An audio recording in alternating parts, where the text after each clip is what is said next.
power of awareness.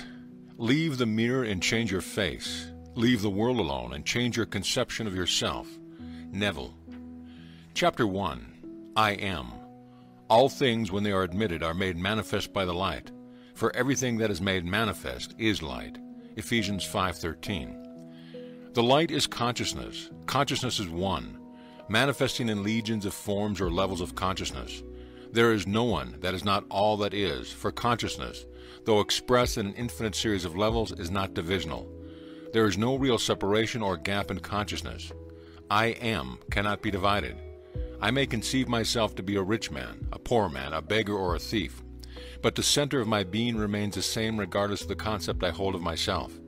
At the center of manifestation, there is only one I am manifesting in legions of forms or concepts of itself, and I am that I am. I am is a self-definition of the Absolute, the foundation of which everything rests. I am is the first cause substance. I am is a self-definition of God. I am hath sent me unto you. I am that I am. Be still and know that I am God. I am is a feeling of a permanent awareness. The very center of consciousness is the feeling of I am. I may forget who I am, where I am, what I am, but I cannot forget that I am. The awareness of being remains, regardless of the degree of forgetfulness of who, where, and what I am. I am is that which, amid unnumbered forms, is ever the same. This great discovery of cause reveals that, good or bad, man is actually the arbiter of his own fate, and that it is his concept of himself that determines the world in which he lives, and his concept of himself is his reaction to life. In other words, if you are experiencing ill health, knowing the truth about cause, you cannot attribute the illness to anything other than the particular arrangements of the basic cause substance, an arrangement which was produced by your actions to life and is defined by your concept, I am unwell. This is why you are told, let the weak man say, I am strong. For by his assumption, the cause substance, I am, is rearranged and must therefore manifest that which his rearrangement affirms. This principle governs every aspect of your life, be it social, financial, intellectual, or spiritual. I am is that reality to which, whatever happens, we must turn for an explanation of the phenomena of life. It is I am's concept of itself that determines the form and scenery of its existence. Everything depends upon its attitude toward itself. That to which will not affirm as true of itself cannot awaken in its world. That is, your concept of yourself, such as I am strong, I am secure, I am loved, determines the world in which you live. In other words, when you say, I am a man, I am a father, I am an American, you are not defining different I ams, you are defining different concepts or arrangements of one cause substance, the one I am. Even in the phenomena of nature, if the tree were articulate, it would say, I am a tree, an apple tree, a fruitful tree. When you know that consciousness is the one and only reality, conceiving itself to be something good, bad, or indifferent, and becoming that which it conceived itself to be, you are free from the tyranny of second causes, free from the belief that there are causes outside of your own mind that can affect your life. In the state of consciousness of the individual is found the explanation of the phenomena of life. If man's concept of himself were different, everything in this world would be different. His concept of himself being what it is, everything in this world must be as it is. Thus it is abundantly clear that there is only one I am, and you are the I am. And while I am is infinite, you, by your concept of yourself, are displaying only a limited aspect of the infinite I am. Build thee more stately mansions, O my soul, as the swift seasons roll. Leave the low vaulted past, let each temple nobler than the last. Shut thee from heaven with a dome more vast, till thou at length art free, leaving thine outgrown shell by life's unresting sea. End of chapter. Chapter 2. Consciousness. It is only by a change of consciousness, by actually changing your concept of yourself, that you can build more stately mansions, the manifestation of higher and higher concepts.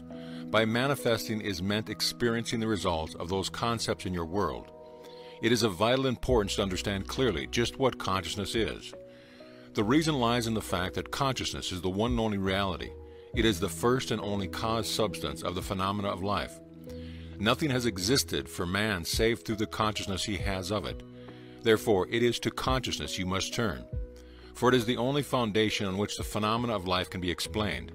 If we accept the idea of the first cause, it would follow that the evolution of that cause could never result in anything foreign to itself. That is, if the first cause substance is light, all its evolutions, fruits, and manifestations would remain light. The first cause substance, being consciousness, all its evolution, fruits, and phenomena must remain consciousness. All that could be observed would be the higher or lower form or variations of the same thing. In other words, if your consciousness is the only reality, it must also be the only substance. Consequently, what appears to you as circumstances, conditions, and even material objects are really only the products of your own consciousness. Nature, then, as a thing or a complex of things external to your mind, must be rejected. You and your environment cannot be regarded as existing separately. You and your world are one. Therefore, you must turn from the objective appearance of things to the subjective center of things, your consciousness, if you truly desire to know the cause of the phenomenon of life, and how to use this knowledge to realize your fondest dreams. In the midst of the apparent contradictions, antagonisms, and contrasts of your life, there is only one principle at work, only your consciousness operating. Difference does not consist in variety of substance, but in a variety of arrangement of the same cause substance, your consciousness. The world moves with motiveless necessity, but this is meant that it is no motive of its own, but is under the necessity of manifesting your concept, the arrangement of your mind. And your mind is always arranged in the image of all you believe and consent to as true.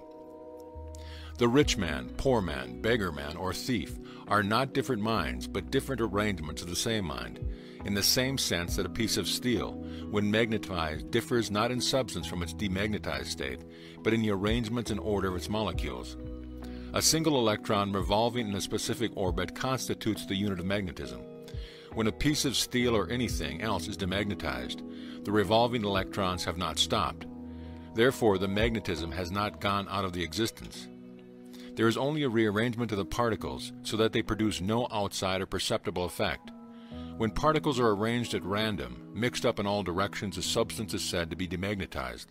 But when particles are marshaled in ranks so that a number of them face in one direction, the substance is a magnet. Magnetism is not generated, it is displayed. Health, wealth, beauty, and genius are not created. They are only manifested by the arrangement of your mind. That is, by your concept of yourself. And your concept of yourself is all that you accept and consent to as true. What you consent to can only be discovered by an uncritical observation of your reactions to life.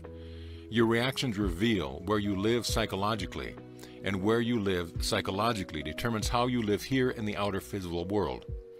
The importance of this in your daily life should be immediately apparent. The basic nature of the primal cause is consciousness. Therefore, the ultimate substance of all things is consciousness. End of chapter. Chapter 3. Power of Assumption. Man's chief delusion is his conviction that there are causes other than his own state of consciousness. All that befalls a man, all that is done by him, all that comes from him, happens as a result of his state of consciousness. A man's consciousness is all that he thinks and desires in love, all that he believes is true and consents to. That is why a change of consciousness is necessary before you can change your outer world. Rain falls as a result of a change in the temperature in the higher regions of the atmosphere. So, in like manner, a change of circumstance happens as a result of a change in your state of consciousness. Be ye transformed by the renewing of your mind. To be transformed, the whole basis of your thoughts must change. But your thoughts cannot change unless you have new ideas, for you think from your ideas. All transformations begin with an intense, burning desire to be transformed. The first step in the renewing of the mind is desire. You must want to be different and intend to be before you can begin to change yourself. Then you must make your future dream a present fact. You do this by assuming the feeling of your wish fulfilled. By desiring to be other than what you are, you can create an ideal of the person you want to be and assume that you are already that person. If this assumption is persisted in until it becomes your dominant feeling, the attainment of your ideal is inevitable. The ideal you hope to achieve is always ready for an incarnation, but unless you yourself offer it in human parentage, it is incapable of birth. Therefore, your attitude should be one in which, having desired to express a higher state, you alone accept the task of incarnating this new and greater value of yourself. In giving birth to your new ideal, you must bear in mind that the methods of mental and spiritual knowledge are entirely different. This is a point that is truly understood by probably not more than one person in a million. You know a thing mentally by looking at it from the outside, by comparing it with other things, by analyzing it and defining it, by thinking of it. Whereas you can know a thing spiritually only by becoming it, only by thinking from it. You must be the thing itself and not merely talk about it or look at it. You must be like the moth in search of his idol of flame, who, spurred with true desire, plunging at once into the sacred fire, folded his wings within, till he became one color and one substance with the flame. He only knew the flame who in it burned, and only he could tell, who never to tell returned. Just as the moth in his desire to know the flame was willing to destroy himself, so must you, in becoming a new person, be willing to die to your present self. You must be conscious of being healthy if you are to know what health is. You must be conscious of being secure if you are to know what security is. Therefore, to incarnate a new and greater value of yourself, you must assume that you already are what you want to be, and then live by faith in this assumption, which is not yet incarnate in the body of your life, in confidence that this new value or state of consciousness will become incarnated through your absolute fidelity to the assumption that you are that which you desire to be. This is what wholeness means, what integrity means. They mean submission of the whole self to the feeling of the wish fulfilled, in certainty that the new state of consciousness is the renewing of mind which transforms. There is no order in nature corresponding to this willing submission of the self to the ideal behind the self. Therefore, it is the height of folly to expect the incarnation of a new and greater concept of self to come about by natural evolutionary process. That which requires a state of consciousness to produce its effect obviously cannot be effected without such a state of consciousness. And in your ability to assume the feeling of a greater life, to assume a new concept of yourself, you possess what the rest of nature does not possess: imagination, the instrument by which you create your world. Your imagination is the instrument, the means whereby your redemption from slavery, sickness, and poverty is effected. If you refuse to assume the responsibility of the incarnation of a new and higher concept of yourself, then you reject the means, the only means whereby your redemption, that is, the attainment of your ideal, can be effected. Imagination is the only redemptive power in the universe. However, your nature is such that it is optional to you whether you remain in your present concept of yourself, a hungry being longing for freedom, health, and security, or choose to become the instrument of your own redemption, imagining yourself as that which you want to be, and thereby satisfying your hunger and redeeming yourself. Oh, be strong then and brave, pure, patient, and true. The work that is yours let no other hand do, for the strength for all need is faithfully given from the fountains within you, the kingdom of heaven. End of chapter. Chapter 4. Desire. The changes which take place in your life as a result of your changed concept of yourself always appear to the unenlightened to be the result, not of a change of your consciousness, but of chance, outer cause, or coincidence. However, the only fate governing your life is the fate determined by your own concept, your own assumptions, for an assumption, though false, if persisted in, will harden into fact. The ideal you seek and hope to attain will not manifest itself, will not be realized by you until you have imagined that you are already that ideal. There is no escape for you except by a radical psychological transformation of yourself, except by your assumption of the feeling of your wish fulfilled. Therefore, make results or accomplishments the crucial test of your ability to use your imagination. Everything depends on your attitude toward yourself. That which you will not affirm as true of yourself can never be realized by you, for the attitude alone is a necessary condition by which you realize your goal. All transformation is based upon suggestion, and this can work only where you lay yourself completely open to an influence. You must abandon yourself to your ideal as a woman abandons herself to love, for complete abandonment of self to it is the way to union with your ideal. You must assume the feeling of the wish fulfilled until your assumption has all the sensory vividness of reality. You must imagine that you are already experiencing what you desire. That is, you must assume the feeling of the fulfillment of your desire until you are possessed by it, and this feeling crowds all other ideas out of your consciousness. The man who is not prepared for the conscious plunge into the assumption of the wish fulfilled, in the faith that it is the only way to the realization of his dream, is not yet ready to live consciously by the law of assumption, although there is no doubt that he does live by the law of assumption unconsciously. But for you who accept this principle and are ready to live by consciously assuming that your wish is already fulfilled, the adventure of life begins. To reach a higher level of being, you must assume a higher concept of yourself.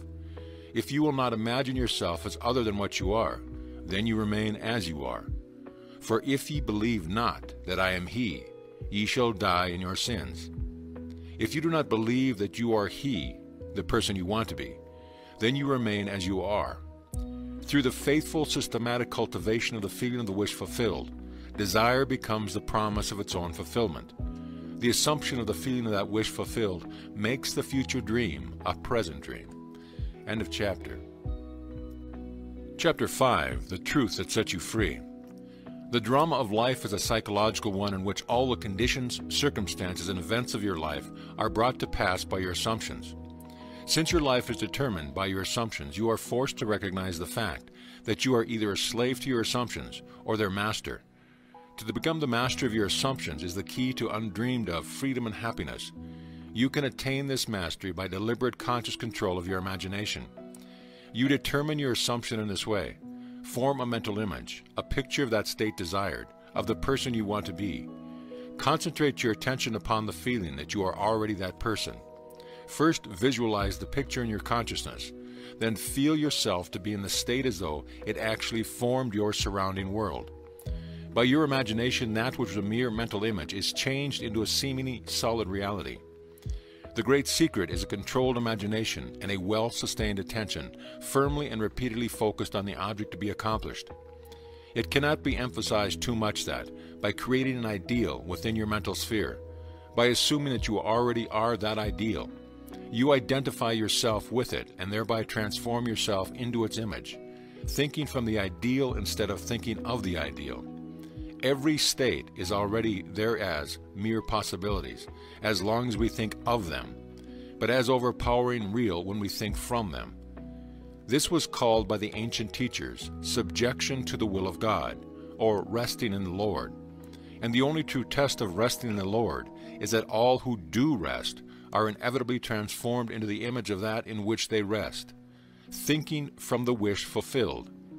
You become according to your resigned will, and your resigned will is your concept of yourself, and all that you consent to and accept as true.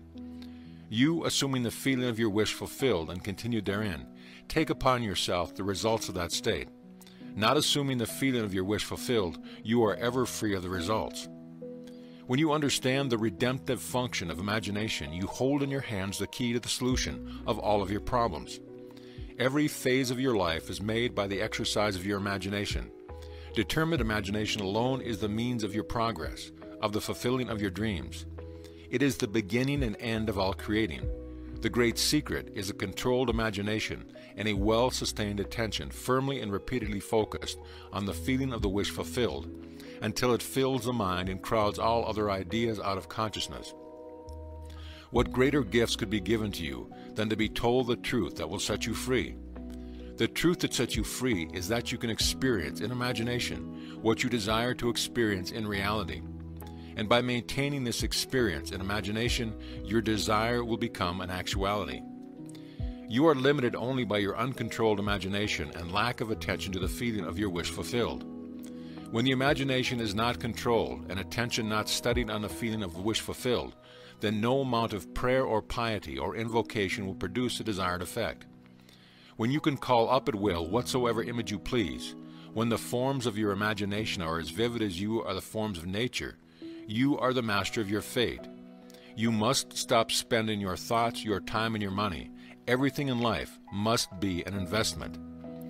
Visions of beauty and splendor, forms of a long-lost race, sounds and faces and voices from the fourth dimension of space, and on through the universe boundless, our thoughts go lightning-shod.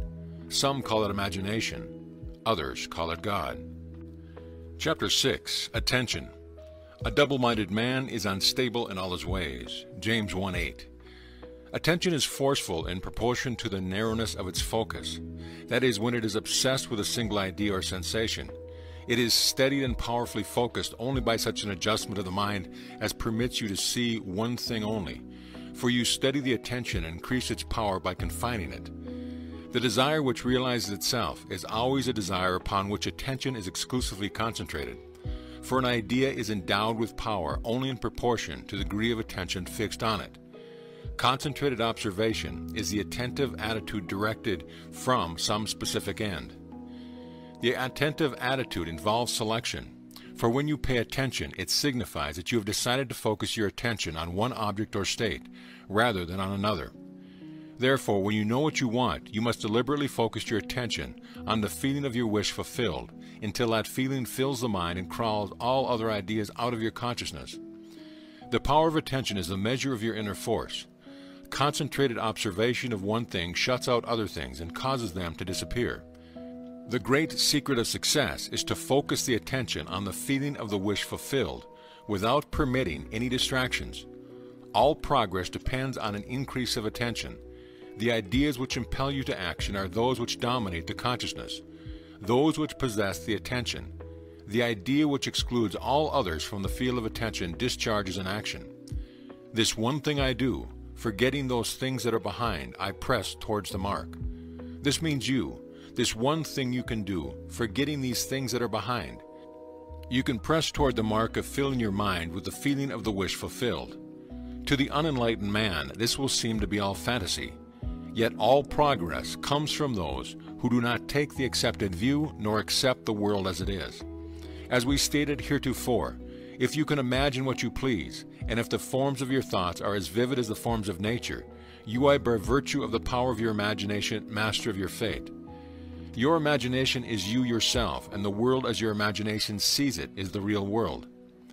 When you set out to master the movements of your attention, which must be done if you would successfully alter the course of observed events, it is then you realize how little control you exercise over your imagination and how much it is dominated by sensory impression and by a drifting on the ideas of the idle moods.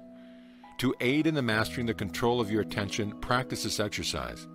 Night after night, just before you drift off to sleep, strive to hold your attention on the activities of the day in reverse order.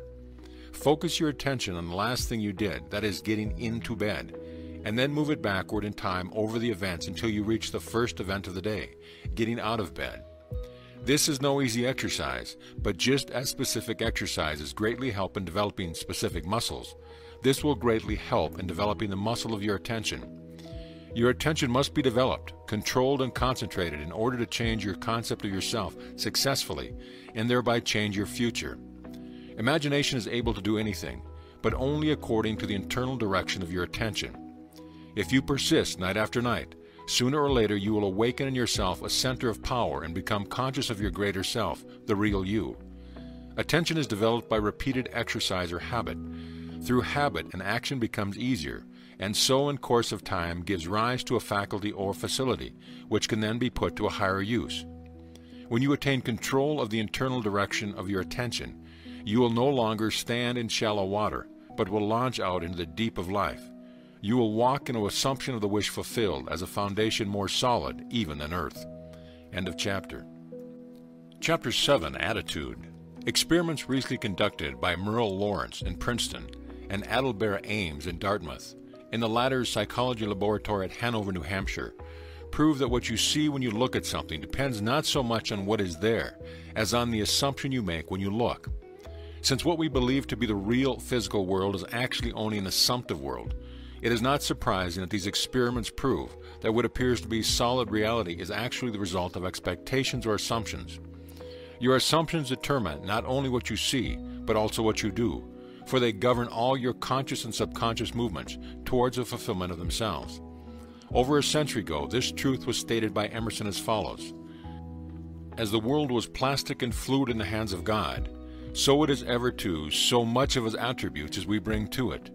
To ignorance and sin, it is flint. They adapt themselves to it as they may. But in proportion as a man has anything in him divine, the firmament flows before him and takes his signet and form."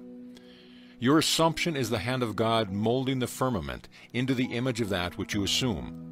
The assumption of the wish fulfilled is the high tide which lifts you easily off the bar of the senses, where you have so long lain stranded. It lifts the mind into prophecy in the full right sense of the word, and if you have the controlled imagination and absorbed attention, which it is possible to attain, you may be sure that all your assumption implies will come to pass. When William Blake wrote, "What seems to be is, to those to whom it seems to be," he was only repeating the eternal truth. There is nothing unclean of itself, but to him that esteemeth anything to be unclean, to him it is unclean. Romans 14:14. Because there is nothing unclean of itself, or clean of itself, you should assume the best and think only of that which is lovely and of a good report. It is not superior insight, but ignorance of this law of assumption, if you read into the greatness of man some littleness with which you may be familiar, or into some situation or circumstance an unfavorable conviction. Your particular relationship to another influences your assumption with respect to that other, and makes you see in him that which you do see. If you can change your opinion of another, then what you now believe of him cannot be absolutely true, but is only relatively true. The following is an actual case history illustrating how the law of assumption works. One day a costume designer described to me her difficulties in working with a prominent theatrical producer. She was convinced that he unjustly criticized and rejected her best work, and that often he was deliberately rude and unfair to her. Upon hearing her story, I explained that if she found the other rude and unfair, it was a sure sign that she herself was wanting, and that it was not the producer, but herself that was in need of a new attitude.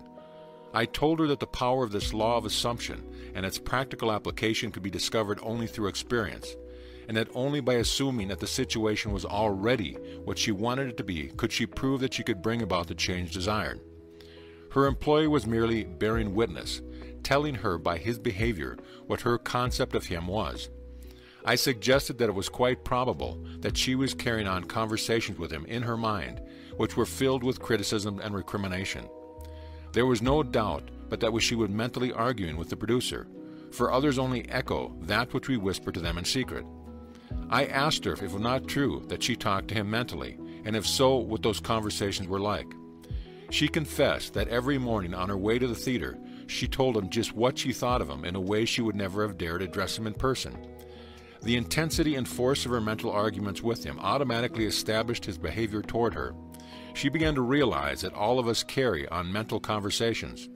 But unfortunately, on most occasions, these conversations are argumentative, that we have only to observe the passerby on the street to prove this assertion. That so many people are mentally engrossed in conversation, and few appear to be happy about it. But the very intensity of their feeling must lead them quickly to the unpleasant incident they themselves have mentally created, and therefore must now encounter. When she realized what she had been doing, she agreed to change her attitude and to live this law faithfully by assuming that her job was highly satisfactory and her relationship with the producer was a very happy one. To do this, she agreed that before going to sleep at night, on her way to work, and on other intervals during the day, she would imagine that she had congratulated her on her fine designs and that she, in turn, had thanked him for his praise and kindness. To her great delight, she soon discovered for herself that her own attitude was the cause of all that befell her. The behavior of her employer miraculously reversed itself, his attitude echoing, as it had always done, that which she had assumed now reflected her changed concept of him. What she did was by the power of her imagination. Her persistent assumption influenced his behavior and determined his attitude toward her. With a passport of desire on the wings of a controlled imagination, she traveled into the future of her own predetermined experience. Thus we see it is not facts, but that which we create in our imagination which shapes our lives. For most of the conflicts of the day are due to the want of a little imagination to cast the beam out of our own eye. It is the exact and literal-minded who live in a fictitious world. As this designer, by her controlled imagination, started the subtle change in her employer's mind, so can we, by the control of our own imagination, and wisely directed feeling, solve our problems. By the intensity of her imagination and feeling, the designer cast a kind of enchantment on her producer's mind, and caused him to think that his generous praise originated with him. Often our most elaborate and original thoughts are determined by another. We should never be certain that it was not some woman treading in the winepress who began the subtle change in men's mind, or that the passion did not begin in the mind of some shepherd boy, lighting up his eyes for a moment before it ran upon its way. William Butler Yeats. End of chapter. Chapter 8. Renunciation. There is no coal of character so dead that it will not glow and flame if but slightly turned. Resist not evil. Whosoever shall smite thee on thy right cheek, turn to him the other also. There is a great difference between resisting evil and renouncing it. When you resist evil, you give it your attention, you continue to make it real. When you renounce evil, you take your attention from it and give your attention to what you want. Now is the time to control your imagination and give beauty for ashes, joy for mourning, praise for the spirit of heaviness, that they might be called trees of righteousness, the planting of the Lord, that he might be glorified. You give beauty for ashes when you concentrate your attention on things as you would like them to be, rather than on things as they are. You give joy for mourning when you maintain a joyous attitude regardless of unfavorable circumstance. You give praise for the spirit of heaviness when you maintain a confident attitude instead of succumbing to despondency. In this quotation, the Bible uses the word tree as a synonym for man. You become a tree of righteousness when the above mental states of a permanent part of your consciousness. You are a planting of the Lord when all your thoughts are true thoughts. He is I am, as described in chapter 1. I am is glorified when your highest concept of yourself is manifest.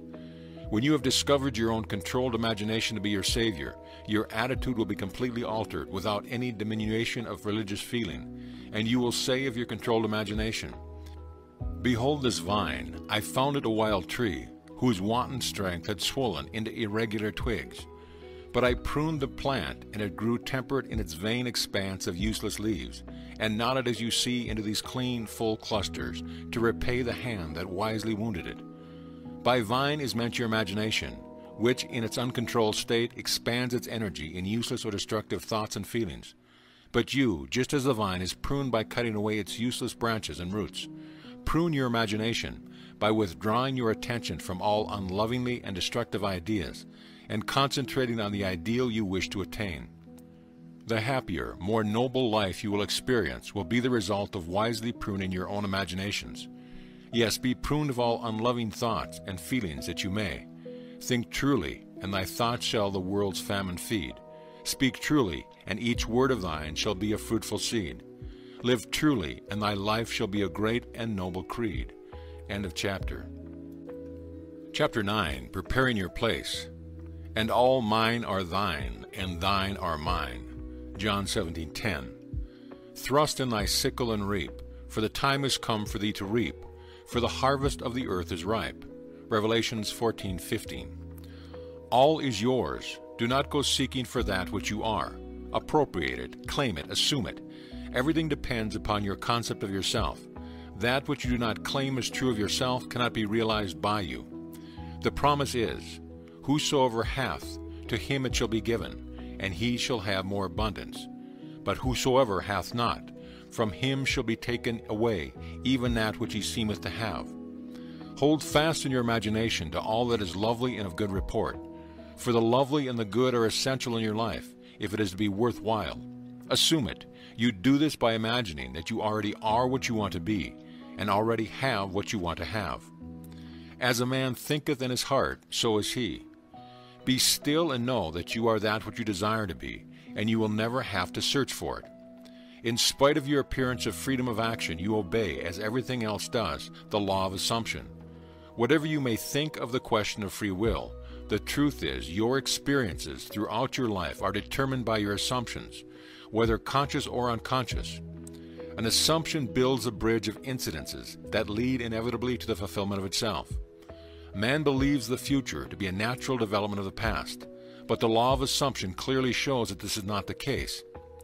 Your assumption places you psychologically where you are not physically.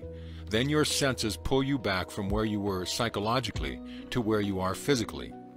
It is these psychological forward motions that produce your physical forward motions in time. Precognition permeates all the scriptures of the world. In my Father's house are many mansions. If it were not so, I would have told you. I go to prepare a place for you. And if I go and prepare a place for you, I will come again and receive you unto myself, that where I am, there ye may also be. And now I have told you before it came to pass, that when it came to pass ye might believe. John 14:2, 3, and 29. The I in this quotation is your imagination, which goes into the future, into the one of many mansions. Mansions is the state desired. Telling of an event before it occurs physically is simply feeling yourself into the state desired until it has the tone of reality. You go and prepare a place for yourself by imagining yourself into the feeling of your wish fulfilled. Then you speed from the state of the wish fulfilled, where you have not been physically, back to where you were physically a moment ago. Then, with an irresistible forward movement, you move forward across a series of events to the physical realization of your wish, that where you have been in imagination, there you will be in the flesh also.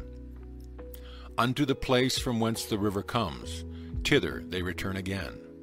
End of chapter. Chapter 10, Creation. I am God, declaring the end from the beginning, and from ancient times things that are not yet done. Isaiah 46, 9 and 10. Creation is finished. Creativeness is only a deeper receptiveness for the entire contents of all time and all space, while experience in a time sequence actually coexist in an infinite and eternal now. In other words, all that you ever have been or ever will be, in fact, all mankind ever was or ever will be, exists now. This is what is meant by creation, and the statement that creation is finished means nothing is ever to be created. It is only to be manifested. What is called creativeness is only becoming aware of what already is. You simply become aware of increasing portions of that which already exists. The fact that you can never be anything, that you are not already or experience anything not already existing, explains the experience of having an acute feeling of having heard before what is being said, or having met before the person being met for the first time, or having seen before a place or thing being seen for the first time. The whole of creation exists in you, and it is your destiny to become increasingly aware of its infinite wonders and to experience ever greater and grander portions of it. If creation is finished, and all events are taking place now, the question that springs naturally to the mind is, what determines your time track? That is, what determines the events which you encounter? And the answer is your concept of yourself. Concepts determine the route that attention follows. Here is a good test to prove this fact. Assume the feeling of your wish fulfilled and observe the route that your attention follows. You will observe that as long as you remain faithful to your assumptions, so long will your attention be confronted with images clearly related to that assumption. For example, if you assume that you have a wonderful business, you will notice how, in your imagination, your attention is focused on incident after incident relating to that assumption. Friends congratulate you, tell you how lucky you are. Others are envious and critical. From there, your attention goes to larger offices, bigger bank balances, and many other similarly related events. Persistence in this assumption will result in actually experiencing, in fact, that which you assumed. The same is true regarding any concept. If your concept of yourself is that you are a failure, you would encounter in your imagination a whole series of incidents in conformance to that concept. Thus, it is clearly seen how you, by your concept of yourself, determine your presence, that is, the particular portion of creation which you now experience, and your future, that is, the particular portion of creation which you will experience. End of chapter. Chapter 11, Interference. You are free to choose a concept you will accept of yourself. Therefore, you possess the power of intervention, the power which enables you to alter the course of your future. The process of rising from your present concept to a higher concept of yourself is the meaning of all true progress. The higher concept is waiting for you to incarnate in the world of experience. Now unto him that is able to do exceedingly abundantly above all that we ask or think, according to the power that worketh in us, unto him be glory. Ephesians 3:20. Him that is able to do more than you can ask or thinketh is your imagination, and the power that worketh in us is your attention. Understanding imagination to be him that is able to do all that you ask, and attention to be the power by which you create your world, you can now build your ideal world. Imagine yourself to be the ideal you dream of and desire. Remain attentive to this imagined state, and as fast as you completely feel that you are already this ideal, it will manifest itself as reality in your world. He was in the world, and the world was made by him, and the world knew him not. The mystery hid from the ages, Christ in you, the hope of glory. The he in the first of these quotations is your imagination. As previously explained, there is only one substance. This substance is consciousness. It is your imagination which forms this substance into concepts, which concepts are then manifested as conditions, circumstances, and physical objects. Thus imagination made your world. This supreme truth, with but few exceptions, man is not conscious of. The mystery, Christ in you, referred to in the second quotation, is your imagination, by which your world is molded. The hope of glory is your awareness of the ability to rise perpetually to higher levels. Christ is not to be found in history, nor in external forms. You find Christ only when you become aware of the fact that your imagination is the only redemptive power. When this is discovered, the towers of dogma will have heard the trumpets of truth, and like the walls of Jericho, crumble to dust. End of chapter. Chapter 12, Subjective Control. Your imagination is able to do all that you ask in proportion to the degree of your attention. All progress, all fulfillment of desire, depend upon the control and concentration of your attention. Attention may be either attracted from without or directed from within. Attention is attracted from without when you are consciously occupied with the external impressions of the immediate present. The very lines on this page are attracting your attention from without. Your attention is directed from within when you deliberately choose what you will be preoccupied with mentally. It is obvious that in the objective world your attention is not only attracted by, but is constantly directed to external impressions. But your control in the subjective state is always non-existent. For in this state, attention is usually the servant and not the master, the passenger and not the navigator of your world. There is an enormous difference between attention directed objectively and attention directed subjectively, and the capacity to change your future depends on the latter. When you are able to control the movements of your attention in the subjective world, you can modify or alter your life as you please. But this control cannot be achieved if you allow your attention to be attracted constantly from without. Each day, set yourself the task of deliberately withdrawing your attention from the objective world and of focusing it subjectively. In other words, concentrate on those thoughts or moods which you deliberately determine. Then these things that now restrict you will fade and drop away. The day you achieve control of the movements of your attention in the subjective world, you are master of your fate. You will no longer accept the dominance of outside conditions or circumstances. You will not accept life on the basis of the world without. Having achieved control of the movements of your attention, and having discovered the mystery hid from the ages, that Christ in you is your imagination, you will assert the supremacy of imagination and put all things in subjection to it. End of chapter. Chapter 13, Acceptance. Man's perceptions are not bounded by organs of perception. He perceives more than sense, though ever so acute, can discover. However much you seem to be living in a material world, you are actually living in a world of imagination. The outer physical events of life are the fruits of forgotten blossom times, results of previous and usually forgotten states of consciousness. They are the ends running true to oftentimes forgotten imaginative origins. Whenever you become completely absorbed in an emotional state, you are at that moment assuming the feeling of that state fulfilled. If persisted in, whatsoever you are intensely emotional about, you will experience in your world. These periods of absorption, of concentrated attention, are the beginning of the things you harvest. It is in such moments that you are exercising your creative power, the only creative power there is. At the end of these periods, or moments of absorption, you speed from those imaginative states, where you have not been physically, to where you were physically an instant ago. In these periods, the imagined state is so real that when you return to the objective world and find that it is not the same as the imagined state, it is an actual shock. You have seen something in imagination with such vividness that you now wonder whether the evidence of your senses can now be believed. And like Keats, you ask, was it a vision or a waking dream? Fled is that music, do I wake or sleep? This shock reverses your time senses. By this is meant that instead of your experience resulting from your past, it now becomes the result of being in imagination, where you have not been physically. In effect, this moves you across a bridge of incident to the physical realization of your imagined state. The man who at will can assume whatever state he pleases has found the keys to the kingdom of heaven. The keys are desire, imagination, and a steady focused attention on the feeling of the wish fulfilled. To such a man, any undesirable objective fact is no longer a reality, and the ardent wish no longer a dream. Prove me now herewith, saith the Lord of hosts. if I will not open you the windows of heaven, and pour you out a blessing, that there shall not be room enough to receive it. Malachi 3:10. The windows of heaven may not be opened and the treasures seized by a strong will, but they open of themselves and present their treasures as a free gift, a gift that comes when absorption reaches such a degree that it results in a feeling of complete acceptance. The passage from your present state to the feeling of your wish fulfilled is not across a gap.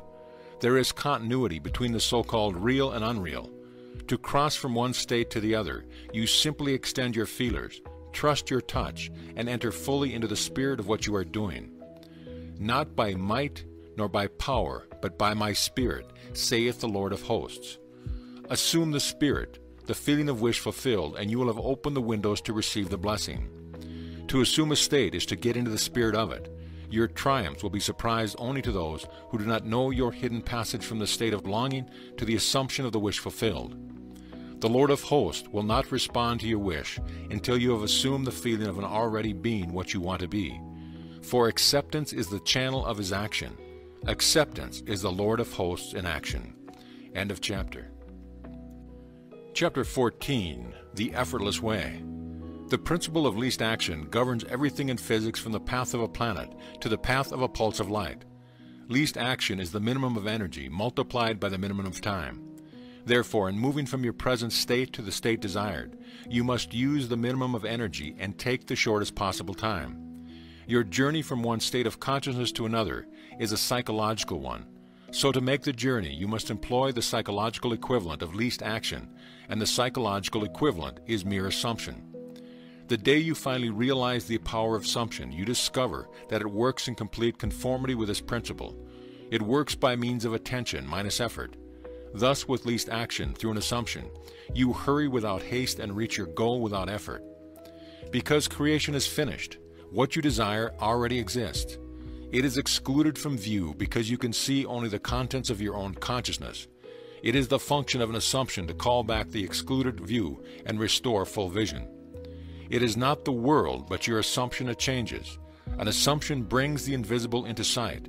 It is nothing more nor less than seen with the eye of God, i.e. imagination. For the Lord seeth not as man seeth, for man looketh at the outward appearance, but the Lord looketh on the heart. The heart is the primary organ of sense, hence the first cause of experience. When you look on the heart, you are looking at your assumptions. Assumptions determine your experience.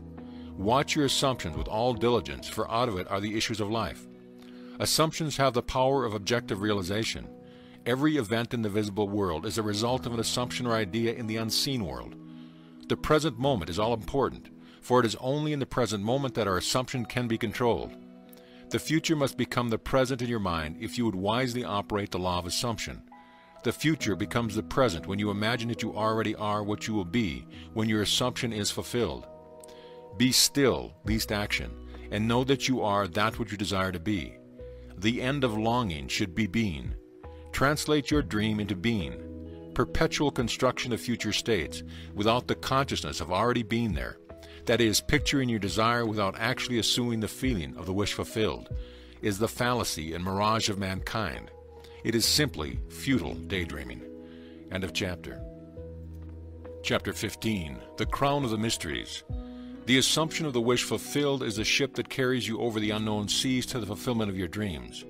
The assumption is everything. Realization is subconscious and effortless. Assume a virtue if you have it not. Act on the assumption that you already possess that which you sought. Blessed is she that believed, for there shall be a performance of those things which were told her from the Lord. As the Immaculate Conception is the foundation of the Christian mysteries, so the Assumption is their crown. Psychologically, the Immaculate Conception means the birth of an idea in your own consciousness, unaided by another. For instance, when you have specific wish or hunger or longing, it is an Immaculate Conception in a sense that no physical person or thing plants it in your mind. It is self-conceived. Every man is the Mary of the Immaculate Conception, and birth to his idea must give. The Assumption is the crown of the mysteries because it is the highest use of consciousness. When in imagination you assume the feeling of the wish fulfilled, you are mentally lifted up to a higher level. When, through your persistence, this assumption becomes actual fact, you automatically find yourself on a higher level. That is, you have achieved your desire in the objective world. Your assumption guides all your conscious and subconscious movements towards its suggested end, so inevitably that it actually dictates the events. The drama of life is a psychological one, and the whole of it is written and produced by your assumptions. Learn the art of assumption, for only in this way can you create your own happiness. End of chapter. Chapter 16. Personal impotence. Self-surrender is essential, and by that is meant the confession of personal impotence. I can of mine own self do nothing. Since creation is finished, it is impossible to force anything into being. The example of magnetism previously given is a good illustration. You cannot make magnetism, it can only be displayed. You cannot make the law of magnetism. If you want to build a magnet, you can only do so by conforming to the law of magnetism. In other words, you surrender yourself or yield to the law. In like manner, when you use the faculty of assumption, you are conforming to a law just as real as a law governing magnetism. You can neither create nor change the law of assumption. It is in its respect that you are impotent. You can only yield or conform, and since all your experiences are the result of your assumptions, consciously or unconsciously, the value of consciously using the power of assumption surely must be obvious. Willingly identify yourself with that which you most desire, knowing that it will find expression through you. Yield to the feeling of the wish fulfilled and be consumed as its victim, then rise as the prophet of the law of assumption. End of chapter. Chapter 17. All things are possible. It is of great significance that the truth of principles outlined in this book have been proven time and time again by the personal experience of the author. Throughout the past 25 years, he has applied these principles and proved them successfully in innumerable instances. He attributes to an unwavering assumption of his wish already being fulfilled every success that he has achieved. He was confident that by these fixed assumptions, his desires were predestined to be fulfilled. Time and again he assumed the feeling of his wish fulfilled and continued in his assumption until that which he desired was completely realized. Live your life in a sublime spirit of confidence and determination. Disregard appearances, conditions, in fact all evidence of your senses that deny the fulfillment of your desire. Rest in the assumption that you are already what you want to be, for in the determined assumption you and your infinite being are merged in creative unity, and with your infinite being, God, all things are possible. God never fails. For who can say his hand or say unto him, What doest thou? Through the mastery of your assumptions, you are in very truth enabled to master life. It is thus that the ladder of life is ascended. Thus the ideal is realized. The clue to the real purpose of life is to surrender yourself to your ideal with such awareness of its reality that you begin to live the life of the ideal and no longer your own life as it was prior to this surrender. He calleth things that are not seen as though they were, and the unseen becomes seen. Each assumption has its corresponding world. If you are truly observant, you will notice the power of your assumptions to change circumstances which appear wholly immutable. You, by your conscious assumptions, determine the nature of the world in which you live. Ignore the present state and assume the wish fulfilled. Claim it, it will respond. The law of assumption is the means by which the fulfillment of your desires may be realized. Every moment of your life, consciously or unconsciously, you are assuming a feeling. You can no more avoid assuming a feeling than you can avoid eating and drinking. All you can do is control the nature of your assumptions. Thus it is clearly seen that the control of your assumption is the key you now hold to an ever-expanding, happier, and a more noble life. End of chapter. Chapter 18. Be ye doers. Be ye doers of the word and not hearers only, deceiving your own selves. For if only be a hearer of the word and not a doer, he is like unto a man beholding his natural face in a glass, and goeth his way, and straightway forgetteth what manner of man he was. But whoso looketh into the perfect law of liberty, and continue therein, he being not a forgetful hearer, but a doer of the work, this man shall be blessed in his deed. James 1:22-25. The word in this quotation means idea, concept, or desire. You deceive yourself by hearing only when you expect your desire to be fulfilled through mere wishful thinking. Your desire is what you want to be, and looking at yourself in a glass is seeing yourself in imagination as that person. Forgetting what manner of man you are is failing to persist in your assumption. The perfect law of liberty is a law which makes possible liberation from limitation, that is, the law of assumption. To continue in the perfect law of liberty is to persist in the assumption that your desire is already fulfilled. You are not a forgetful here when you keep the feeling of your wish fulfilled constantly alive in your consciousness. This makes you a doer of your work, and you are blessed in your deed by the inevitable realization of your desire. You must be doers of the law of assumption, for without application the most profound understanding will not produce any desired result. Frequent reiteration and repetition of important basic truth runs through these pages. Where the law of assumption is concerned, the law that sets man free, this is a good thing. It should be made clear again and again, even at the risk of repetition. The real truth seeker will welcome this aid and concentrate in his effort upon the law which sets him free. The parable of the master's condemnation of the servant who neglected to use the talent given him is clear and unmistakable. Having discovered within yourself the key to the treasure house, you should be like the good servant, who by wise use multiplied by many times the talents entrusted to him. The talent entrusted to you is the power to consciously determine your assumption. The talent not used, like the limb not exercised, withers and finally atrophies. What you must strive after is being. In order to do, it is necessary to be. The end of yearning is to be. Your concept of yourself can only be driven out of consciousness by another concept of yourself. By creating an ideal in your mind, you can identify yourself with it until you become one and the same with the ideal, thereby transforming yourself into it. The dynamic prevails over the static, the active over the passive. One who is a doer is magnetic and therefore infinitely more creative than any who merely hear. Be among the doers. End of chapter. Chapter 19, Essentials.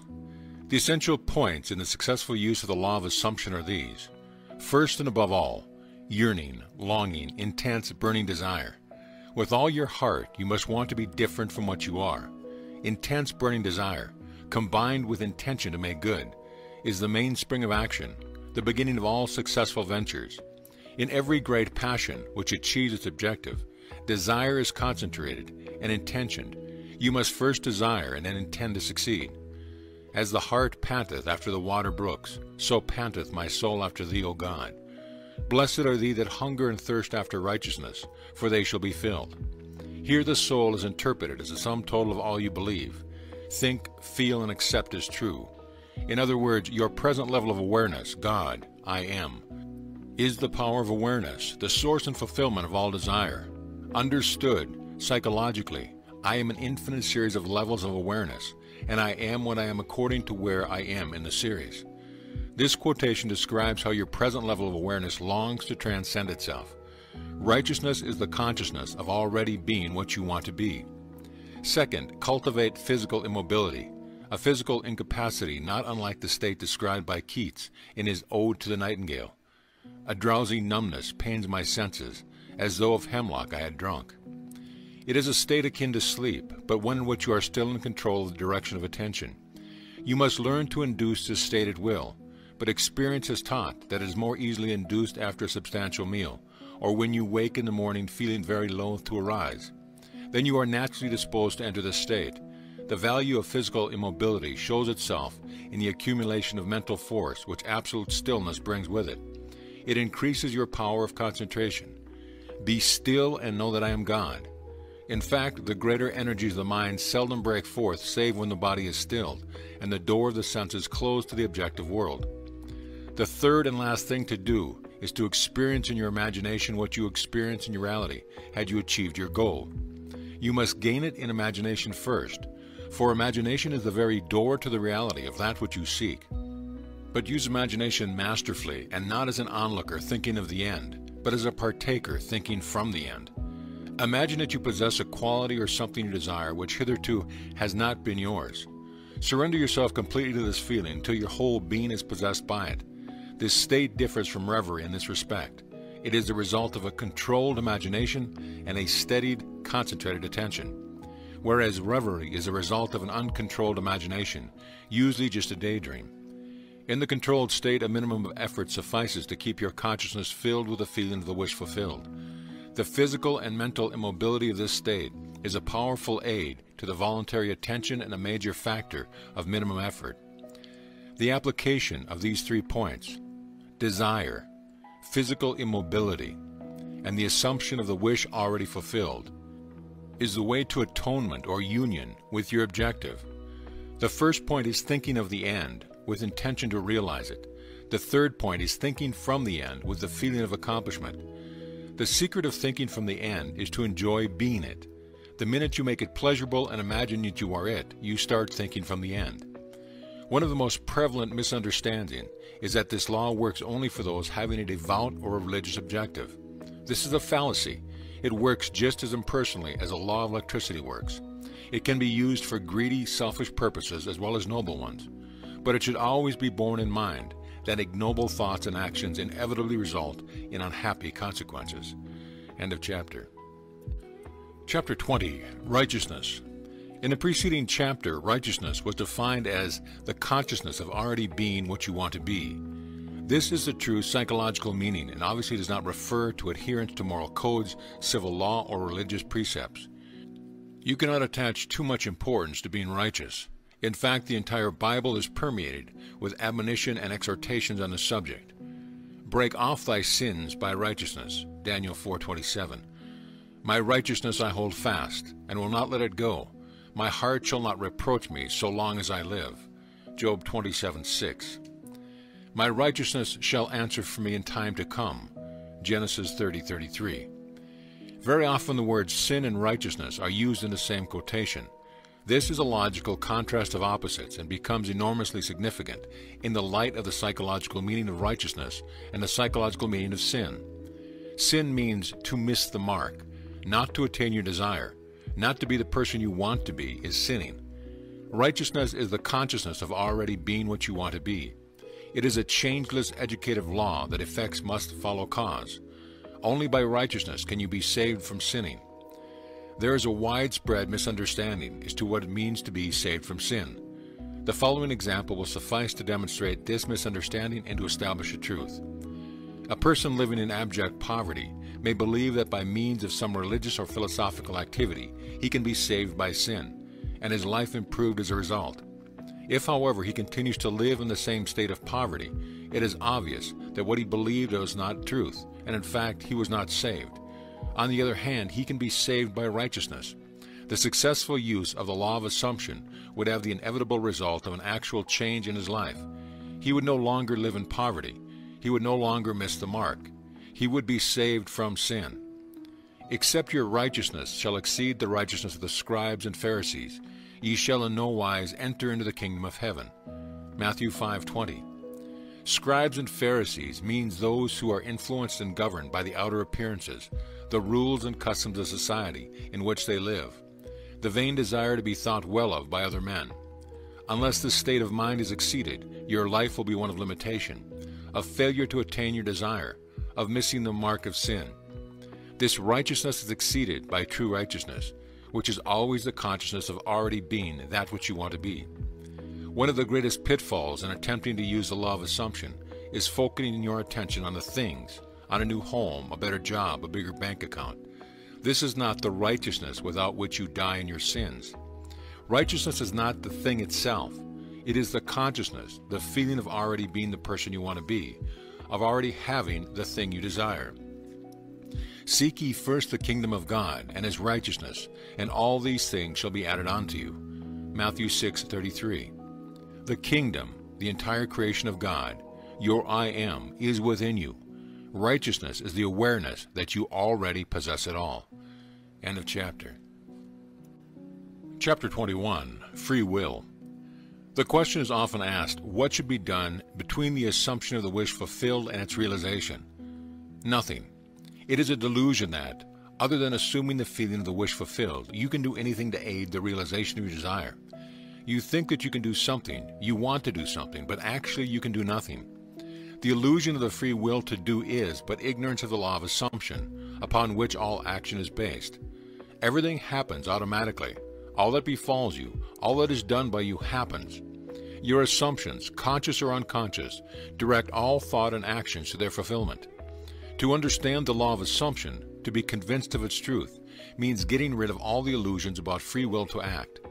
Free will actually means freedom to select any idea you desire. By assuming the idea already to be a fact, it is converted into reality. Beyond that, free will ends and everything happens in harmony with the concept assumed. I can of mine own self do nothing, because I seek not mine own will, but the will of the Father which hath sent me. In this quotation, the Father obviously refers to God. In an earlier chapter, God is defined as I am. Since creation is finished, the Father is never in a position of saying, I will be. In other words, everything exists and the infinite I am consciousness can speak only in the present tense. Not my will, but thine be done. I will be is a confession that I am not. The Father will is always I am. Until you realize that you are the Father, there is only one I am, and your infinite self is that I am. Your will is always I will be. In the law of assumption, your consciousness of being is the Father's will. The mere wish without this consciousness is the my will. This great quotation, so little understood, is a perfect statement of the law of assumption. It is impossible to do anything. You must be in order to do. If you had a different concept of yourself, everything would be different. You are what you are, so everything is as it is. The events which you observe are determined by the concept you have of yourself. If you change your concept of yourself, the events ahead of you in time are altered. But thus altered, they form again a deterministic sequence, starting from the moment of this changed concept. You are a being with powers of intervention which enable you, by a change of consciousness, to alter the course of observed events, in fact, to change your future. Deny the evidence of the senses and assume the feeling of the wish fulfilled. Inasmuch as your assumption is creative and forms an atmosphere, your assumption, if it be a noble one, increases your assurance and helps you to reach a higher level of being. If, on the other hand, your assumption be an unloving one, it hinders you and makes you a downward way swifter. Just as a lovely assumption creates a harmonious atmosphere, so the hard and bitter feeling creates a harder and bitter atmosphere. Whatsoever things are pure, just, lovely, and good report, think on these things. This means to make your assumption the highest, noblest, and happiest concepts. There is no better time to start than now. The present moment is always the most opportune in which to eliminate all unlovely assumptions and to concentrate only on the good. As well as yourself, claim for others their divine inheritance. See only their good and the good in them. Stir the highest in others to confidence and self-assertion by your sincere assumption of the good, and you will be their prophet and their healer, for an inevitable fulfillment awaits all sustained assumptions. You win by assumptions what you can never win by force. An assumption is a certain motion of consciousness.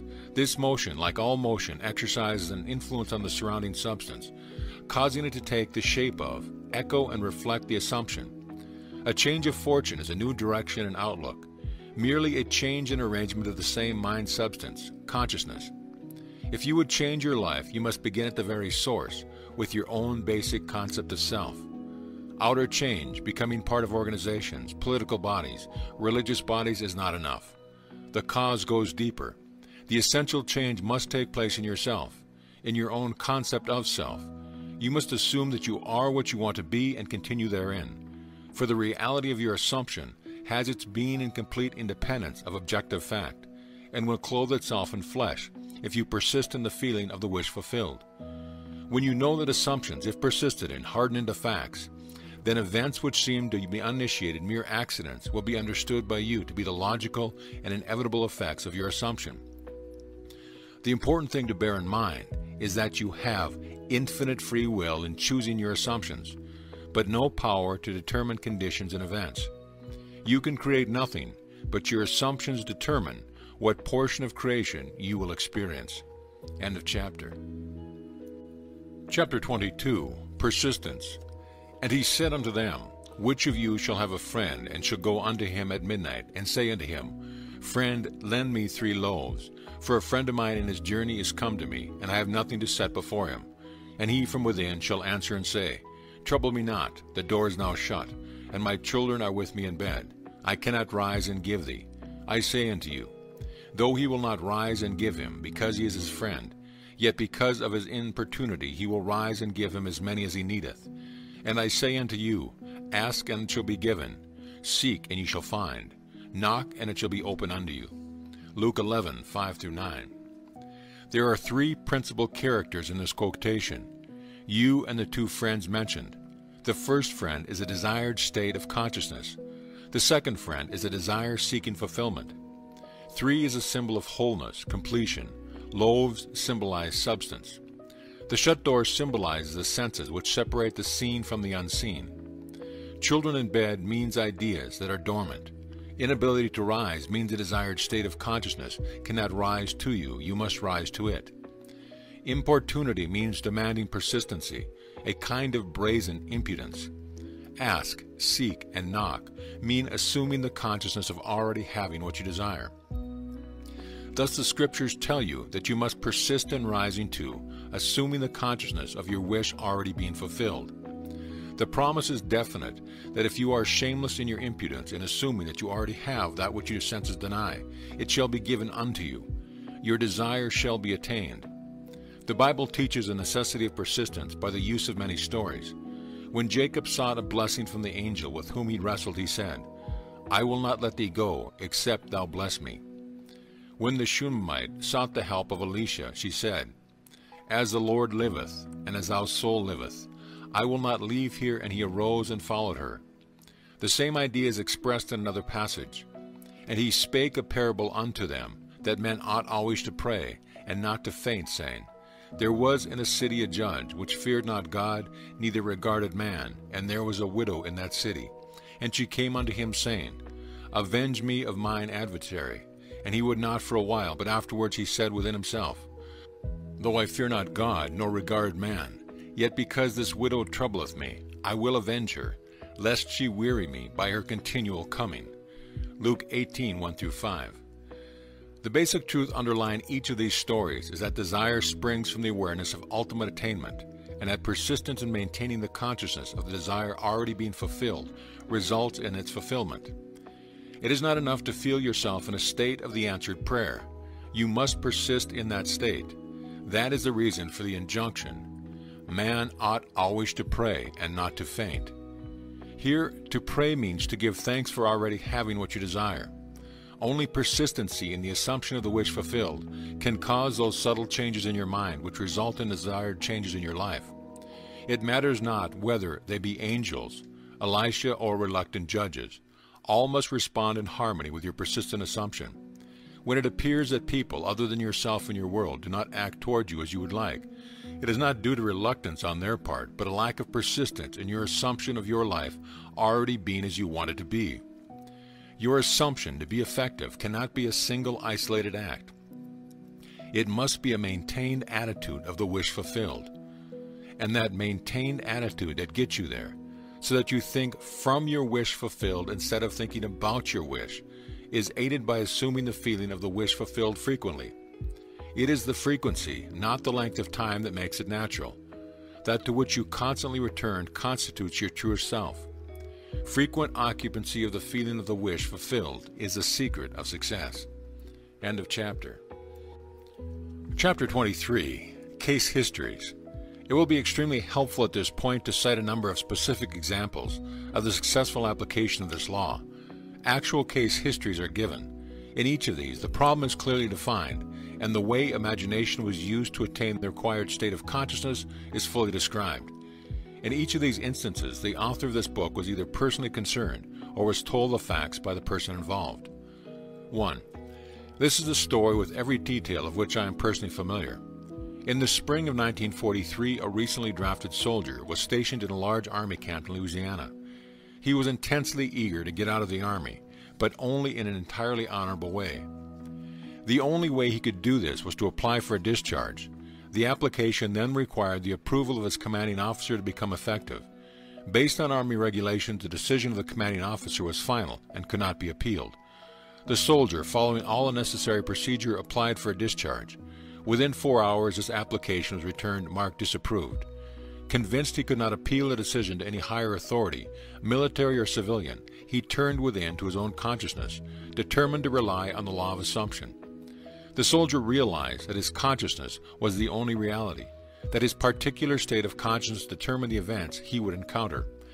That night, in the interval between getting into bed and falling asleep, he concentrated on consciously using the law of assumption. In imagination, he felt himself to be in his own apartment in New York City. He visualized his apartment. That is, in his mind's eye, he actually saw his own apartment, mentally picturing each one of the familiar rooms with all the furnishings vividly real. With this picture clearly visualized and lying flat on his back, he completely relaxed physically. In this way, he induced a state bordering on sleep, at the same time retaining control of the direction of his attention. When his body was completely immobilized, he assumed that he was in his own room, and felt himself to be lying in his own bed, a very different feeling from that of lying on an army cot. In imagination, he rose from the bed, walked from room to room, touching various pieces of furniture. He then went to the window and with his hands resting on the sill, looked out on the street of his own apartment faced. So vivid was all this in his imagination that he saw in detail the pavement, the railings, the trees, and the familiar red brick of the building on the opposite side of the street. He then returned to his bed and felt himself drifting off to sleep. He knew that it was most important in the successful use of this law that at the actual point of falling asleep his consciousness be filled with the assumption that he was already what he wanted to be. All that he did in imagination was based on the assumption that he was no longer in the army. Night after night the soldier enacted this drama. Night after night in imagination he felt himself honorably discharged, back in his home, seeing all the familiar surroundings, and falling asleep in his own bed. This continued for 8 nights. For 8 nights, his objective experience continued to be directly opposite to his subjective experience and consciousness each night. Before going to sleep, on the 9th day, orders came through at battalion headquarters for the soldier to fill out a new application for his discharge. Shortly after this was done, he was ordered to report to the colonel's office. During the discussion, the colonel asked him if he was still desirous of getting out of the army. Upon receiving an affirmative reply, the colonel said that he personally disagreed, and while he had strong objections to approving the discharge, he had decided to overlook these objections and to approve it. Within a few hours, the application was approved, and the soldier, now a civilian, was on a train bound for home. 2. This is a striking story of an extremely successful businessman demonstrating the power of imagination and the law of assumption. I know this family intimately, and all the details were told to me by the son described herein. The story begins when he was 20 years old. He was next to the oldest in a large family of 9 brothers and 1 sister. The father was one of the partners in a small merchandising business. In his 18th year, the brother referred to it in this story left the country in which they lived and traveled 2,000 miles to enter college and complete his education. Shortly after his first year in college, he was called home because of a tragic event in connection with his father's business.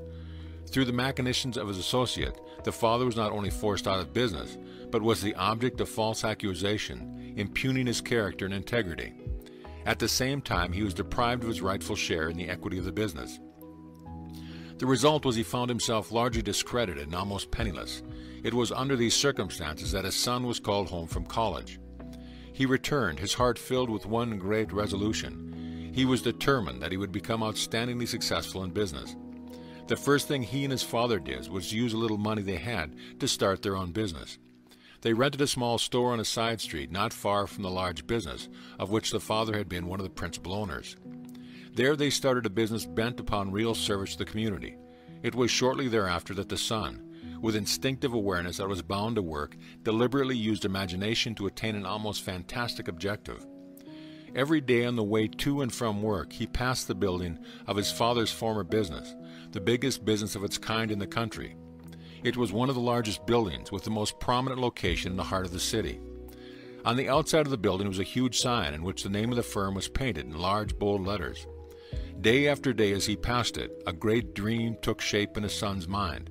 He thought of how wonderful it would be if it was his family that had this great building, his family that owned and operated this great business.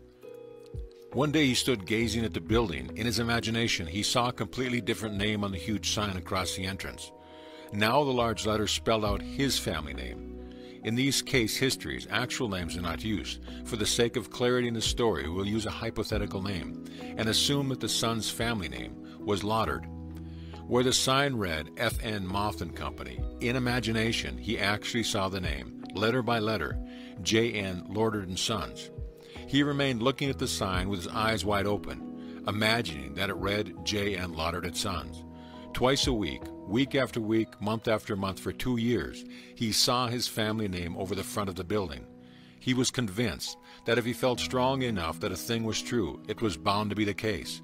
And by seeing in imagination his family name on the sign, which implied that they owned the business, he became convinced that one day they would own it. During this period, he told only one person what he was doing. He confided in his mother, who with loving concern tried to discourage him in order to protect him from what might be a great disappointment. Despite this, he persisted day after day. 2 years later, the large company failed, and the coveted building was up for sale. On the day of the sale, he seemed no nearer ownership than he had been 2 years before, when he began to apply the law of assumption. During this period, they had worked hard, and their customers had implicit confidence in them. However, they had not earned anything like the amount of money required for the purchase of the property, nor did they have any source from which they could borrow the necessary capital. Making even more remote their chances of getting it was the fact that this was regarded as the most desirable property in the city, and a number of wealthy business people were prepared to buy it. On the actual day of the sale, to their complete surprise, a man, almost a total stranger, came into their shop and offered to buy the property for them. Due to some unusual conditions involved in this transaction, the son's family could not even make a bid for the property. They thought the man was joking. However, this was not the case. The man explained that he had watched them for some time, admired their ability, believed in their integrity, and that supplying the capital for them to go into business on a large scale was an extremely sound investment for him. That very day, the property was theirs. What the son had persisted in seeing in his imagination was now reality. The hunch of the stranger was more than justified. Today, this family owns not only that particular business referred to, but owns many of the largest industries in the country in which they live. The son, seeing his family name over the entrance of this great building, long before it was actually there, was using exactly the technique that produces results. By assuming the feeling that he already had what he desired, by making this a vivid reality in his imagination, by determined persistence, regardless of appearance or circumstances, he inevitably caused his dream to become a reality. 3. This is a story of a very unexpected result of an interview with a lady who came to consult me. One afternoon, a young grandmother, a businesswoman in New York, came to see me. She brought along her 9-year-old grandson, who was visiting her from his home in Pennsylvania. In response to her questions, I explained the law of assumption, describing in detail the procedure to be followed in attaining an objective. The boy sat quietly, apparently absorbed in a small toy truck, while I explained to the grandmother the method of assuming the state of consciousness that would be hers were her desire already fulfilled. I told her the story of a soldier in camp who each night fell asleep, imagining himself to be in his own bed in his own home. When the boy and his grandmother were leaving, he looked up at me with great excitement and said, "I know what I want, and now I know how to get it." Surprised, I asked him what it was he wanted. He told me he had his heart set on a puppy. To this the grandmother vigorously protested, telling the boy that it had been made clear repeatedly that he could not have a dog under any circumstances, that his father and mother would not allow it, that the boy was too young to care for it properly, and furthermore, the father had a deep dislike for dogs. He actually hated to have one around. All these were arguments the boy, passionately desirous to having a dog, refused to understand. "Now I know what to do," he said. "Every night just as I am going off to sleep, I am going to pretend that I have a dog, and we are going for a walk." "No," said the grandmother, "this is not what Mr. Neville means. This was not meant for you. You cannot have a dog." Approximately 6 weeks later, the grandmother had told me what was to her an astonishing story. The boy's desire to own a dog was so intense that he absorbed all that I had told his grandmother of how to attain one's desire, and he believed implicitly that at last he knew how to get a dog.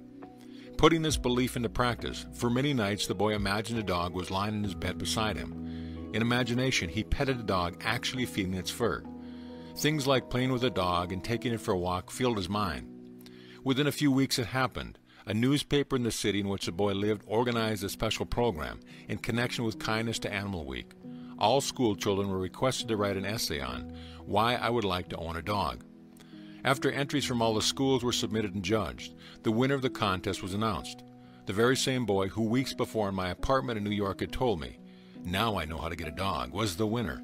In an elaborate ceremony which was published with stories and pictures in the newspaper, the boy was awarded a beautiful collie puppy. In relating this story, the grandmother told me that if the boy had been given the money with which to buy a dog, the parents would have refused to do so and would have used it to buy a bond for the boy or put it in a savings bank for him. Furthermore, if someone had made the boy a gift of the dog, they would have refused it or given it away. But the dramatic manner in which the boy got the dog, the way he won the citywide contest, the stories and pictures in the newspaper, the pride of achievement and the joy of the boy himself all combined to bring about a change of heart in the parents, and they found themselves doing that which they never conceived possible. They allowed him to keep the dog. All this the grandmother explained to me, and she concluded by saying that there was one particular kind of dog on which the boy had set his heart. It was a collie. 4. This was told by the aunt in the story of the entire audience at the conclusion of one of my lectures. During the question period following my lecture on the law of assumption, a lady who had attended many lectures and had had personal consultation with me on a number of occasions rose and asked permission to tell a story illustrating how she had successfully used the law. She said that upon returning home from the lecture the week before, she had found her niece distressed and terribly upset. The husband of the niece, who was an officer in the Army Air Force stationed in Atlantic City, had just been ordered along with the rest of his unit to active duty in Europe. She tearfully told her aunt that the reason she was upset was that she had been hoping for her husband would be assigned to Florida as an instructor. They both loved Florida and were anxious to be stationed there and not to be separated. Upon hearing the story, the aunt stated that there was only one thing to do, and that was to apply immediately the law of assumption. "Let's actualize it," she said. "If you were actually in Florida, what would you do? You would feel the warm breeze. You would smell the salt air. You would feel your toes sinking down to the sand. Well, let's do all that right now." They took off their shoes and turning out the lights. In imagination, they felt themselves actually in Florida, feeling the warm breeze, smelling the sea air, pushing their toes into the sand. 48 hours later, the husband received a change of orders. His new instructions were to report immediately to Florida as an Air Force instructor. 5 days later, his wife was on a train to join him, while the aunt, in order to help her niece to attain her desire, joined in with the niece in assuming the state of consciousness required. She did not go to Florida. That was not her desire. On the other hand, that was the intense longing of the niece. 5. This case is especially interesting because of the short interval of time between the application of this law of assumption and its visible manifestation. A very prominent woman came to me in deep concern. She maintained a lovely city apartment and a large country home, but because the many demands made upon her were greater than her modest income, it was absolutely essential that she rent her apartment if she and her family were to spend the summer at their country home. In previous years, the apartment had been rented without difficulty early in the spring, but the day she came to me, the rental season for summer sublets was over. The apartment had been in the hands of the best real estate agent for months, but no one had been interested even in coming to see it. When she described her predicament, I explained how the law of assumption could be brought to bear on solving her problem. I suggested that by imagining the apartment had been rented by a person desiring immediate occupancy, and by assuming that this was the case, her apartment actually could be rented. In order to create the necessary feelings of naturalness, the feeling that was already a fact that her apartment was rented, I suggested that she drift off into sleep that very night, imagining herself not in her apartment, but in whatever place she would sleep were the apartment suddenly rented. She quickly grasped the idea and said that in such a situation she would sleep in her country home, even though it was not yet open for the summer. This interview took place on Thursday. At 9 o'clock the following Saturday morning, she phoned me from her home in the country, excited and happy. She told me that on Thursday night she had fallen asleep actually imagining and feeling that she was sleeping in her other bed in her country home, many miles away from the city apartment she was occupying. On Friday, the very next day, a highly desirable tenant, one who met all her requirements as a responsible person, not only rented the apartment, but rented it on the condition that he could move in that very day. 6. Only the most complete and intense use of the law of assumption could have produced such results in this extreme situation. 4 years ago, a friend of our family asked that I talk with his 28-year-old son, who was not expected to live. He was suffering from a rare heart disease. This disease resulted in the disintegration of the organ. Long and costly medical care had been of no avail. Doctors held out no hope for recovery. For a long time, the son had almost been confined to bed. His body had shrunk to almost a skeleton, and he could talk and breathe only with great difficulty. His wife and 2 small children were home when I called, and his wife was present throughout our discussion. I started by telling him that there was only one solution to any problem, and that solution was a change of attitude. Since talking exhausted him, I asked him to nod in agreement if he understood clearly what I said. This he agreed to do. I described the facts underlying the law of consciousness, in fact that consciousness was the only reality. I told him that the way to change any condition was to change his state of consciousness concerning it. As a specific aid in helping him to assume the feeling of already being well, I suggested that, in imagination, he see the doctor's face expressing incredulous amazement in finding him recovered, contrary to all reason from the last stages of an incurable disease, that he sees himself double-checking in his examination and hear him saying over and over again, "It's a miracle, it's a miracle." He not only understood all this clearly, but he believed it implicitly. He promised that he would faithfully follow this procedure.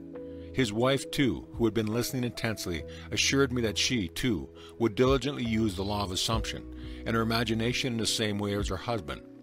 The following day I sailed for New York, all this taking several place during a winter vacation in the tropics. Several months later I received a letter saying the son had made a miraculous recovery. On my next visit I met him in person. He was in perfect health, actively engaged in business, and thoroughly enjoying the many social activities of his friends and family. He told me from the day that I left he never had any doubt that it would work.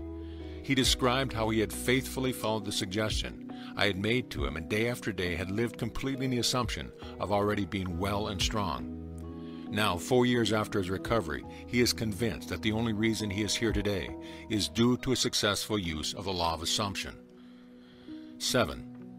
This story illustrates the successful use of the law by a New York business executive. In the fall of 1950, an executive of one of New York's prominent banks discussed with me a serious problem with which he was confronted. He told me that the outlook for his personal progress and advancement was very dim. Having reached middle age and feeling that a marked improvement in position and income was justified, he had talked it out with his superiors. They frankly told him that any major improvement was impossible and adamant that if he was dissatisfied he could seek another job. This, of course, only increased his uneasiness. In our talk he explained that he had no great desire for really big money, but that he had to have a substantial income in order to maintain his home comfortably and to provide for the education of his children in good preparatory schools and colleges. This he found impossible on his present income. The refusal of the bank to assure him of any advancement in the near future resulted in a feeling of discontent and an intense desire to secure a better position with considerably more money. He confided in me that the kind of job he would like better than anything in the world was one in which he managed the investment funds of large institutions, such as a foundation or a great university. In explaining the law of assumption, I stated that his present situation was only a manifestation of his concept of himself, and declared that if he wanted to change the circumstances in which he found himself, he could do so by changing his concept of himself. In order to bring about this change of consciousness, and thereby a change in his situation, I asked him to follow this procedure every night just before he fell asleep. In imagination, he was to feel he was retiring at the end of one of the most important and successful days of his life. He was to imagine that he had actually closed a deal that very day to join the kind of organization he yearned to be with and exactly the capacity he wanted. I suggested to him that if he succeeded in completely filling his mind with this feeling, he would experience a definite sense of relief. In this mood, his uneasiness and discontent would be a thing of the past. He would feel the contentment that comes with fulfillment of desire. I wound up by assuring him that if he did this faithfully, he would inevitably get the kind of position he wanted. This was the first week of December. Night after night, without exception, he followed this procedure. Early in February, a director of one of the wealthiest foundations in the world asked this executive if he would be interested in joining the foundation in an executive capacity handling investment. After some brief discussion, he accepted. Today, at a substantially higher income and with the assurance of steady progress, this man is in a position far exceeding all that he hoped for. 8. The man and wife in this story have attended my lectures for a number of years. It is an interesting illustration of the conscious use of this law by two people concentrated on the same objective at one time. This man and wife were an exceptionally devoted couple. Their life was completely happy and entirely free from any problems or frustrations. For some time they had planned to move into a larger apartment. The more they thought about it, the more they realized that what they had their hearts set on was a beautiful penthouse. In discussing it together, the husband explained that he wanted one of the huge windows looking out on a magnificent view. The wife said she would like to have one side of the walls mirrored from top to bottom. They both wanted to have a wood-burning fireplace. It was a must that the apartment be in New York City. For months they had searched for just an apartment in vain. In fact, the situation in the city was such that the securing of any kind of apartment was almost an impossibility. They were so scarce that not only were there waiting lists for them, but all sorts of special deals including premiums, the buying of furniture, etc., were involved. New apartments were being leased long before they were completed, many being rented from the blueprints of the building. Early in the spring, after months of fruitless seeking, they finally located one which they seriously considered. It was a penthouse apartment in a building just being completed on Upper Fifth Avenue facing Central Park. It had one serious drawback. Being a new building, it was not subject to rent control, and the couple felt the yearly rental was exorbitant. In fact, it was several $1,000s a year more than they had considered paying.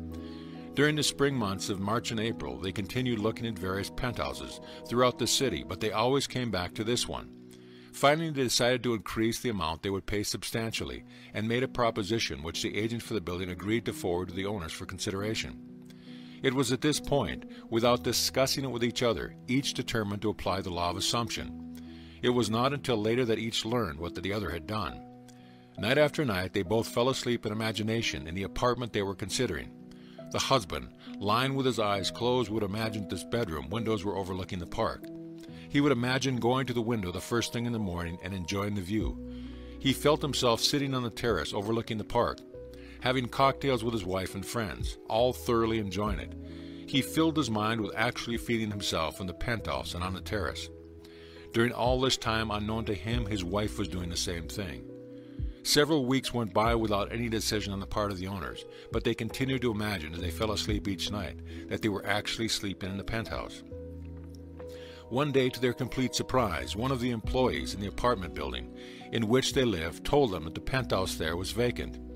They were astonished because theirs was one of the most desirable buildings in the city, with a perfect location right on Central Park. They knew there was a long waiting list of people trying to get an apartment in that building. The fact that a penthouse had unexpectedly become available was kept quiet by the management because they were not in a position to consider any applicants for it. Upon learning that it was vacant, this couple immediately made a request that it be rented to them, only to be told that this was impossible. The fact was that not only were there several people on a waiting list for the penthouse in the building, but it was actually promised to one family. Despite this, the couple had a series of meetings with the management, at the conclusion of which the apartment was theirs. The building being subject to rent control, their rental was just about what they planned to pay,